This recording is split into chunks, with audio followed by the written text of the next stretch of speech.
Ready सरांची घ्यायची हा सरांची घ्यायची दोघांची घेऊन 1 मिनिट थांबा. हा रेडी सर आजच्या आंदोलनाचा काय विषय होता, काय सांगा? आज मराठवाडा शिक्षक संघाच्या वतीनं जालना जिल्ह्याच्या भ्रष्ट शिक्षण अधिकारी माध्यमिक श्रीमती दुपे मॅडमच्या विरोधामध्ये हे धरणे आंदोलन या ठिकाणी आयोजित केलं. या धरणे आंदोलनाचं प्रमुख मागणी त्यांचा जो कार्यकाळ आहे तो अतिशय भ्रष्ट कार्यकाळ आहे. कारण अनेक संचयिका अनेक महिने पडून असतात, त्या निकाल निघत नाही, त्या ठिकाणी आर्थिक देवाणघेवाण होत असते आणि आता सांगितल्याप्रमाणे रात्री 9-10 वाजेपर्यंत कार्यालय ते चालतं.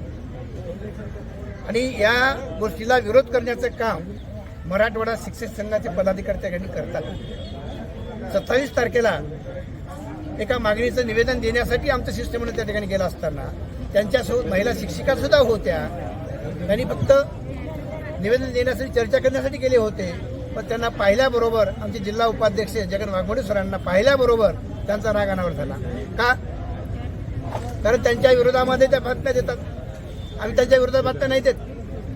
आमची जी भूमिका आहे त्या अन्यायग्रस्ताचे प्रश्न आहे ते सुटले पाहिजेत याच्यासाठी आमचे त्या ठिकाणी निवेदन असतं आणि आमचा जो काही त्या ठिकाणचा डायलॉग त्या ठिकाणी असतो. पण हे त्यांना सहन झाला नाही.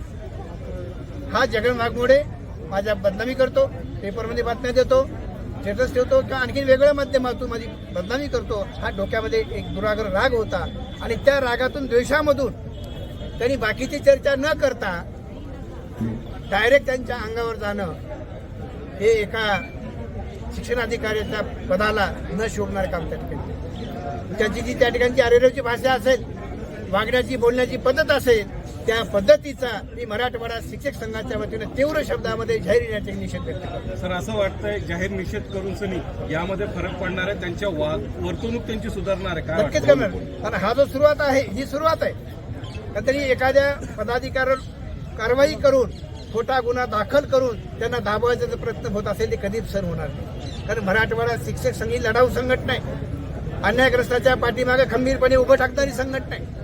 या संघटनेला फार मोठा इतिहास आहे, त्यामुळे ही संघटना भिणाऱ्यापैकी नाही. सर आज तुम्ही त्यांच्या विरोधात आंदोलन करताय, उद्या 2 संघटना त्यांच्या फेवरमध्ये रस्त्यावर येतात. राहतील ना, काय वाटतं? राहतील. काही दलाल संघटना आहेत त्याच्यामध्ये सगळं चालतंय, पण आमची 8 जिल्ह्यामध्ये एक निर्भीडपणे काम करणारी, या अधिकार अंकुश ठेवणारी म्हणून संघटना आहे.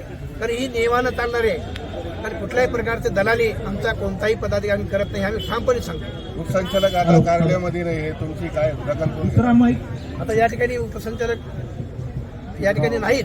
आज नियोजित सुद्धा दौऱ्यावर असं कळतं.